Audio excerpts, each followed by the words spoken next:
Bonjour tout le monde. Aujourd'hui, nous allons parler de l'intégration de, de Power Automate avec Business Central. Notre présentation va être automatisée Business Central avec Power Automate. Quatre exemples concrets. Durant cette présentation, nous allons faire un tour d'horizon de l'écosystème Microsoft. On va présenter le Power Automate. Donc, c'est quoi le Power Automate? Puis, on va vous donner les types de flux Power Automate qui existent. On va passer après à quelques exemples de flux. Un exemple de flux pour chaque type de flux. On va parler un peu du licensing et coût d'utilisation. À la fin, j'ai mis les déclencheurs et les actions Power Automate pour Business Central. Pour ceux intéressés, ils peuvent regarder la liste et le potentiel de Power Automate avec Business Central. Et dernièrement, on a une session questions et réponses. Donc, n'hésitez pas à poser vos questions dans la rubrique questions et réponses. Durant cette présentation, je serai accompagné par Xavier Gawana, notre expert Business Central, qui va intervenir principalement sur la session questions-réponses à la fin. Bonjour à tous. Donc, premièrement, l'écosystème Microsoft. Donc, il faut savoir que Microsoft propose un vaste choix d'outils et de solutions pour satisfaire tous les besoins. Donc, on a tout d'abord les solutions de la productivité et collaboration, telles que Teams, Outlook, Word. Côté business development et process, nous trouvons Sales, Business Central, Customer Service, etc.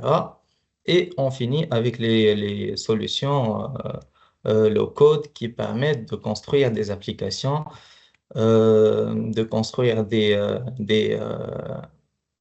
pages web et de faire des automatisations sans écrire la moindre ligne de code. Il y a aussi Copilot, l'intelligence artificielle de Microsoft, qui s'intègre à tous ces systèmes et qui assiste les équipes dans leurs tâches quotidiennes euh, pour améliorer la productivité. Donc, le tout se repose sur la Azure, le cloud Microsoft, qui offre une infrastructure sécurisée, évolutive et fiable et qui respecte les réglementations en vigueur. Passons maintenant au Automate. Notre sujet d'aujourd'hui, c'est quoi le Power Automate? Donc, tout d'abord, il faut comprendre que les entreprises ont besoin de la transformation digitale pour prospérer, mais parfois leurs processus manuels et répétitifs peuvent être un frein à ça. Donc, il est important d'intégrer une solution simple, facile à mettre en place et user-friendly.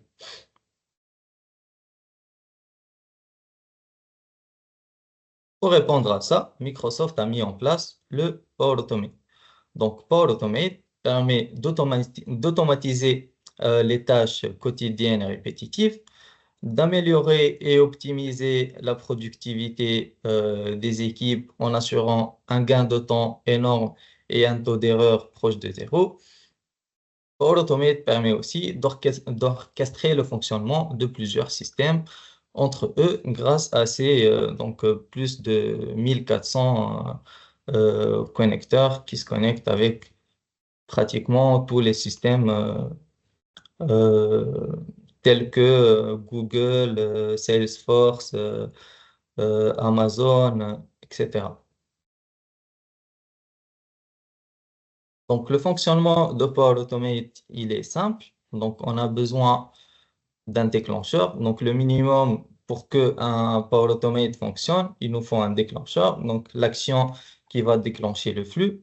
Par exemple, la création, la suppression, la modification d'un enregistrement dans Business Central et une ou plusieurs actions. Donc, l'action qu'on va exécuter. Par exemple, envoyer un mail ou une notification Teams, récupérer un enregistrement, modifier un enregistrement, etc. Il existe trois types de flux Power Automate. Donc, les flux automatisés, donc ce sont des flux qui se déclenchent automatiquement. Donc, exemple, les flux d'approbation, ou bien un flux qui se déclenche quand un événement se produit, ce qu'on appelle un business event, ou lorsqu'un enregistrement est créé, modifié ou supprimé. On a le deuxième type de flux qui est le flux planifié. Donc, ce sont des flux qui se basent sur une périodicité temporelle. Exemple, un flux qui se déclenche chaque semaine. Donc, on peut aller de mois jusqu'aux secondes pour déclencher un flux planifié. Et les flux instantanés, qui sont des flux qui se déclenchent manuellement. Donc, en cliquant sur un bouton. Quelques nouveautés en ce qui concerne Power Automate et Business Central. Donc, Microsoft a mis en place donc, un point d'entrée unique pour créer les flux basés sur des modèles. Donc, Microsoft a mis en place plusieurs templates pour pouvoir utiliser Power Automate très simplement, très facilement, sans savoir comment ça fonctionne exactement. Donc, il suffit d'utiliser un template. Donc, il y en a trois types de flux, comme on a évoqué. Donc, le flux d'approbation, les flux automatisés et les actions basées sur un flux. Donc, les flux instantanés. Et on a tout en bas, donc, les gérer les flux. Donc, si vous avez des flux que vous avez créés, donc, vous pouvez les gérer avec ce bouton-là.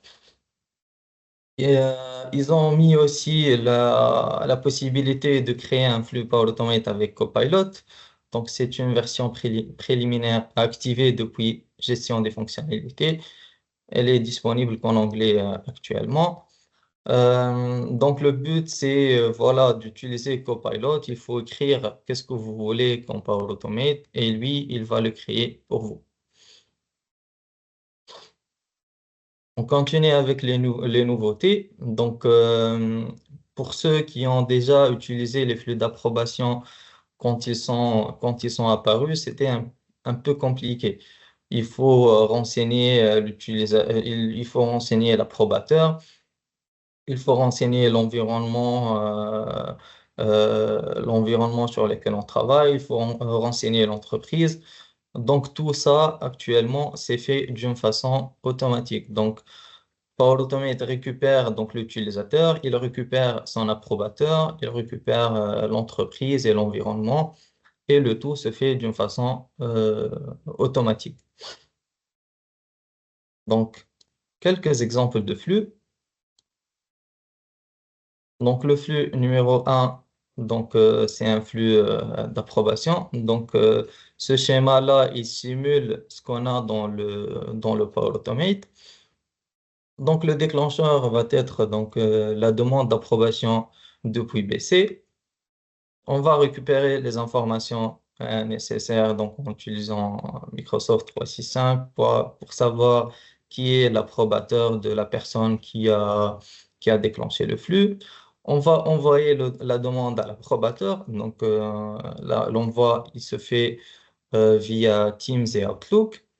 L'approbateur accepte ou refuse la demande, aussi soit sur Outlook, soit sur Teams. Donc, le demandeur de l'approbation est notifié de la réponse et puis l'enregistrement est modifié. Donc, le devis est lancé ou pas. Donc, je vous laisse avec une petite vidéo qui montre comment ça fonctionne. Voilà. Donc là, je suis sur Business Central, je vais sur les Sales Quote. Je vais choisir un Sales Quote. Et puis, je vais demander l'approbation. Donc, Request Approval, Send Approval Request. Voilà. on remarque ici que le statut, il change. Il passe de ouvert à pending approval.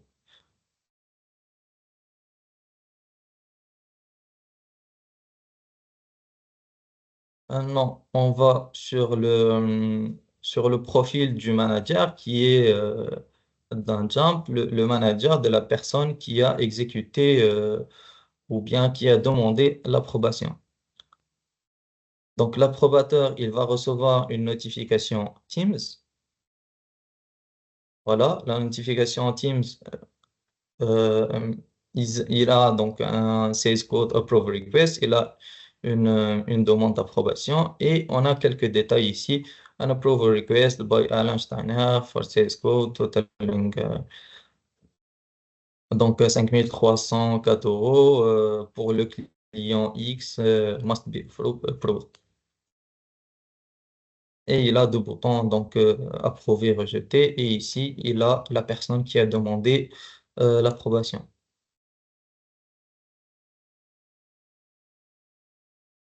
Il reçoit aussi un mail qui contient pratiquement les mêmes informations avec les deux boutons approve, reject. Donc nous, on va approuver la demande. On peut mettre un commentaire, par exemple approve, et puis on fait submit.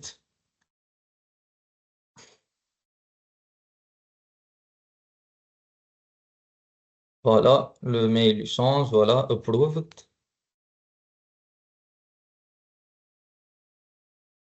Là, ici, sur Teams, voilà, le statut, il passe à approuver en vert ici, tout en haut. Et puis, on a la possibilité d'enregistrer au format PDF tout en bas. Et puis, la personne qui a demandé l'approbation, lui aussi, il va recevoir donc une notification Teams et un mail disant que voilà, votre demande a été approuvée. Voilà, la notification Teams approuvée.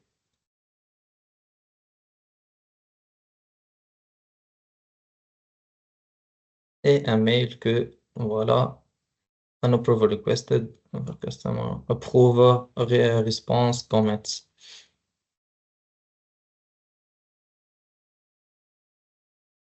Et puis ici, on remarque que le statut, il passe à released. Donc, la demande d'approbation a été bien prise en compte et le statut ici, il change.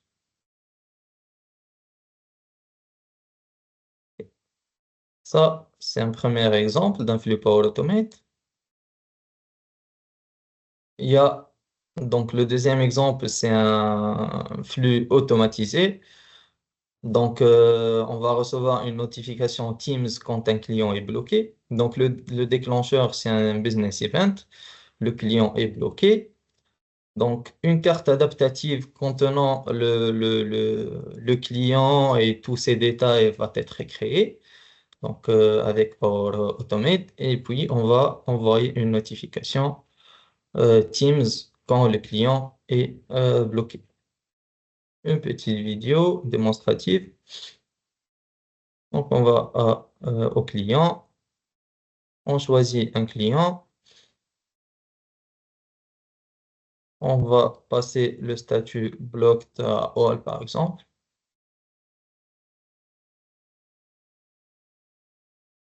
Alors, on va à Teams et on va retrouver que, voilà, une carte adaptative avec toutes les informations du client qui a été bloqué. Voilà, transactions with this customer are now blocked. Donc, on a le message d'information, on a les détails du client et on a un bouton tout en bas. Donc, pour aller directement, donc voir qu'est-ce qui se passe dans l'enregistrement. Donc, voilà, on peut regarder directement l'enregistrement sans faire de va-et-vient entre Teams et Business Central. Le troisième type de flux, donc c'est un flux donc instantané. Donc là, on va utiliser l'IA Builder, qui est l'intelligence artificielle utilisée par Microsoft dans Power Automate. Donc, notre déclencheur va être un déclencheur manuel. Donc, on va cliquer sur un bouton. On va récupérer les informations nécessaires du produit, de la description du produit principalement. On va faire, donc l'IA Builder, il va détecter la langue, il va faire la traduction donc, dans la langue qu'on veut. Et puis, on va mettre à jour la description du produit. Une petite vidéo démonstrative. Voilà, donc je vais à Items, Articles. J'ai mis un article en chinois, donc exprès pour que, voilà, pour qu'on voit la différence. Voilà. Pour déclencher le flux, rien de plus simple. On va sur Automate et on a la liste des flux qu'on peut déclencher manuellement. Donc ici, j'ai appelé mon flux Translate Product Description. On va appuyer sur notre flux. Ça prend un peu de temps parce que c'est une instance de démonstration. Donc, en production, ça va beaucoup plus vite, je pense. Donc là, on fait run flow, run, un petit refresh, et puis voilà, notre description, elle passe du chinois au français. Donc, ce sont des gobelets en papier pour le café.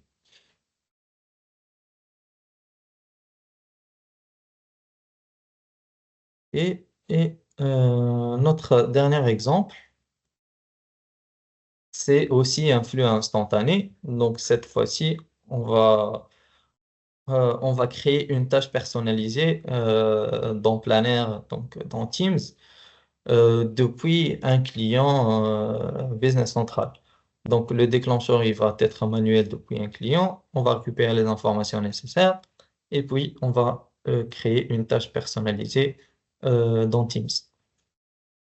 Voilà comment ça marche.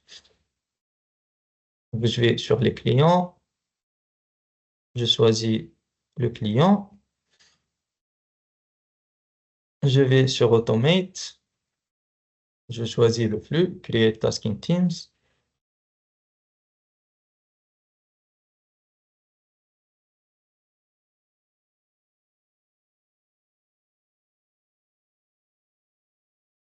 Voilà, je mets un titre pour ma tâche. Ces champs-là, on peut rajouter d'autres options. Donc, c'est nous qui contrôlons qu'est-ce qu'on peut afficher ici, qu'est-ce qu'on peut rajouter. Donc, moi, j'ai pris un truc simple, titre, description et date d'échéance. Donc, par exemple, pour le titre, j'ai mis relancer les clients concernant le devis 5. Dans la description, je vais mettre n'importe quoi. Donc, le client n'a pas répondu depuis 10 jours, par exemple.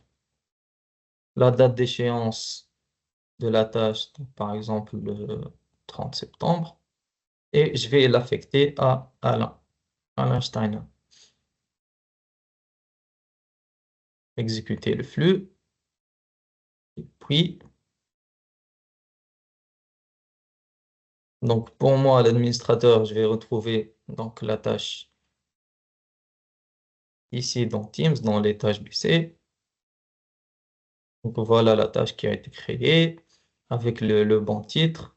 Là, il est affecté à la bonne personne. La date d'échéance, le 39. Et ici, j'ai mis une petite, donc quelques notes. Par exemple, ça concerne le client Relay Cloud, lien vers l'enregistrement. Donc, j'ai mis un lien comme ça, l'utilisateur il peut directement donc, accéder à l'enregistrement donc, en question. Et puis, la description qu'on a rajoutée ici.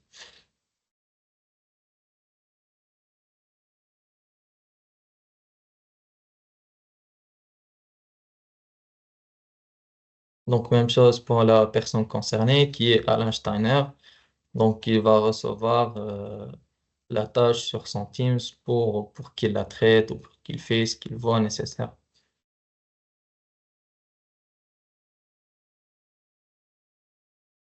OK. Voilà tout pour nos exemples de flux Power Automate. Maintenant, on va parler un peu licensing et coût d'utilisation.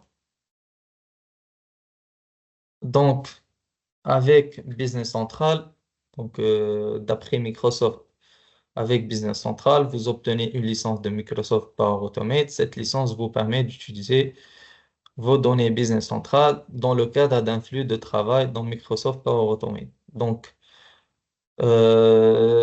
on a donc avec une licence Business Central, on a automatiquement une licence Power Automate qu'on peut utiliser dans le cadre de Business Central. Donc ici avec la licence Business Central, on n'a pas que Power Automate, aussi, on a aussi Power Apps et Power Pages et on a un deuxième type de licence qui est Dynamics Business Central for Members. On a aussi accès à Power Automate. Donc, on peut utiliser les flux Power Automate dans le cadre de la licence Business Central, mais on peut l'utiliser uniquement donc, pour des fonctionnalités en relation avec Business Central. Donc ici, c'est expliqué, c'est mieux expliqué. Donc voilà ce qu'on peut avoir. Donc il faut savoir que la licence Power Automate pour Business Central, c'est pas exactement la même licence standard Power Automate, par exemple la licence Premium. Donc on a quelques fonctionnalités en moins, mais on peut quasiment tout faire avec la licence Power Automate pour Business Central, tant qu'il s'agit d'un fonctionnement en relation avec Business Central.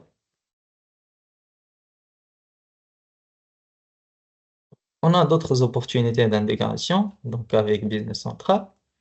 Déjà, on a la possibilité de visualiser des enregistrements BC depuis Teams.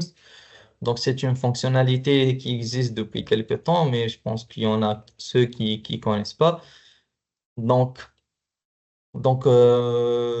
c'est une visualisation en lecture seule principalement. On n'a pas besoin d'avoir une licence Business Central pour visualiser les enregistrements BC. On a juste besoin d'avoir une licence Microsoft 365. Donc, l'administrateur, il peut afficher ou masquer les pages qu'on veut voir. Donc, on n'a pas accès à tout. C'est l'administrateur qui décide qu'est-ce qu'on voit et qu'est-ce qu'on ne veut pas. Donc, ça permet de consulter donc, rapidement depuis Teams des enregistrements Business Central sans faire le va-et-vient entre les deux systèmes. Donc, ça peut faciliter beaucoup la tâche pour ceux qui ne sont pas en interaction directe avec le Business Central.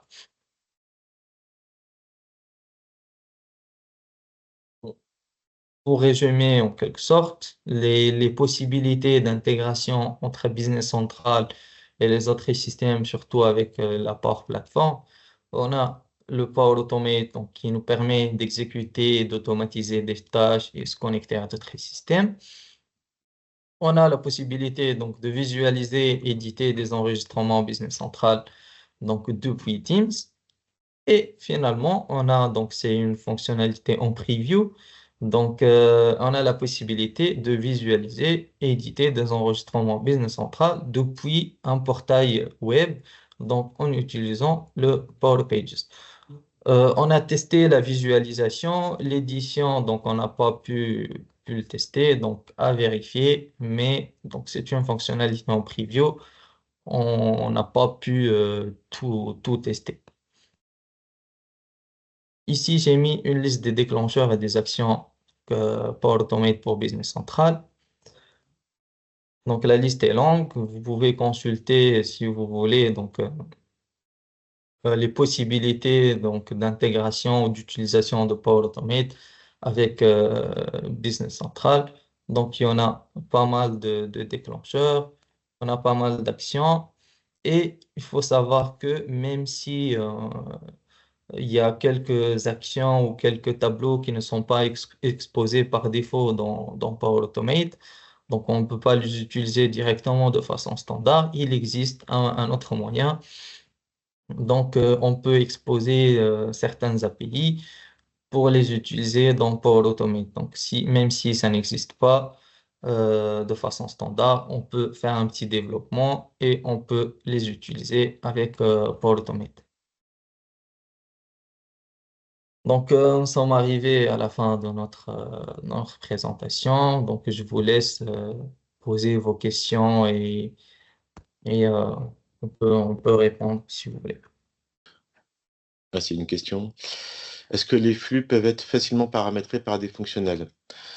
Alors, l'objectif, en effet, c'est potentiellement de vous assister sur les premiers Power Automate, mais après, globalement, sur des flux d'approbation et des flux simples, on va dire des utilisateurs, on va dire des key users avancés peuvent très bien prendre la main. Évidemment, l'objectif pour Microsoft de Power Automate, hein, c'est ce qu'on appelle le citizen dev, donc ça s'adresse à tout le monde. Après, en fait, on peut tout à fait vous aider dans un premier temps à construire les premiers flux, et à vous assister, à vous former sur ce sujet-là sans aucun souci pour vous donner un certain degré d'autonomie.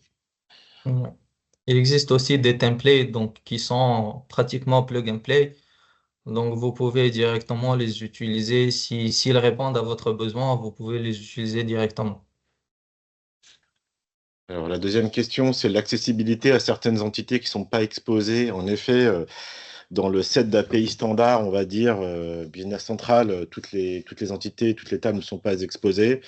On peut à la fois donc enrichir, on va dire, le standard avec des API, on va dire, des nouvelles API ou évidemment modifier des API existantes pour vous permettre de les manipuler au travers de Power Automate. On a aussi des actions create, update, delete, record directement dans Power Automate qui vous permettent de manipuler les données dans des actions Power Automate pour résoudre certains cas. Voilà, donc, et finalement, on peut aussi intégrer des nouveaux business events. Alors, un business event, c'est par exemple lorsqu'un bon de livraison est validé, lorsqu'une facture, je ne sais pas, est copiée, enfin, on peut imaginer beaucoup de scénarios et on peut intégrer directement au développement ce qu'on appelle des business events qui permettent d'être exposés dans Business Central, dans Power Automate, pardon, et de construire vos propres scénarios à partir de vos propres business events. Donc, il n'y a pas vraiment de limite en termes d'intégration sur ces éléments-là.